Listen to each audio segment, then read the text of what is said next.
جہان امام ربانی مجدد الفسانی علیہ رحمہ کی تیسری جلد کے صفحہ نمبر 269 پر مجدد صاحب علیہ رحمہ فرماتے ہیں، شریعت محمدی صلی اللہ علیہ وسلم تمام سابقہ ادیان کی شریعتوں کی جامع ہے،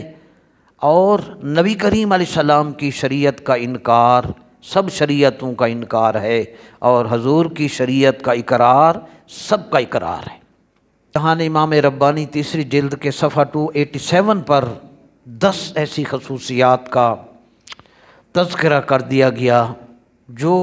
وہ خوبیاں ہیں، وہ کمالات ہیں جو انبیاء علیہم السلام کے فیض سے اللہ تعالیٰ علماء اور اولیاء کو عطا فرماتا ہے۔ ان میں سے ایک فرمایا، یہ اولیاء کاملین اور علماء صالحین،